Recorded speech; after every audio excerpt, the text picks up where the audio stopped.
According to protocol তারা ওখানে পৌঁছতে পারে, আবার নাও পারে।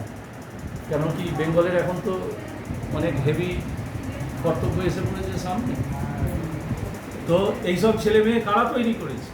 আমার সামনে আপনারা যারা বসে আছেন, আমি যেখানেই যাই দেখবেন প্রথমে আমি বাচ্চাদের সঙ্গে মিলিত করি, তাই না?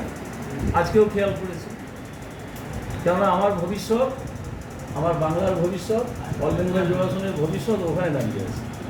এই নানহা মুনহাগুলো আর ওদের গার্জেনরা সিদ্ধান্ত নিয়েছে যে তাদের বাচ্চারা এখানে খেলবে, তবেই তারা এসেছে। তারা যদি এমন সিদ্ধান্ত নিত যে যোগ করে কী হবে, আমার বাচ্চা ক্রিকেট খেলুক, তাহলে তারা ক্রিকেটের মাঠে যেত। সেই জন্যে এই বাচ্চাদের যারা গার্জেন তাদের প্রতি আপনারা সর্বদা কৃতজ্ঞ থাকবেন এবং শ্রদ্ধাশীল থাকবেন।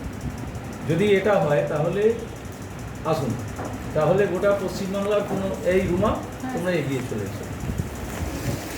তো এইরকম যদি আমাদের প্রত্যেকটি জেলা কমিটি, প্রত্যেকটি জেলার কার্যকর্তাদের সাথে সেই জেলার সমস্ত অ্যাথলেট এবং তাদের গার্জেনদের ভালো রিলেশন থাকে, তাহলে আমাদের প্রত্যেকটি জেলা, 23টা জেলা, একে বলবে আমি ফার্স্ট, ও বলবে আমি ফার্স্ট।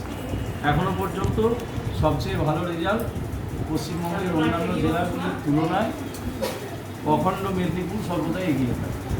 আমি আলাদা করে বলছি না, অখণ্ড মেদিনীপুর।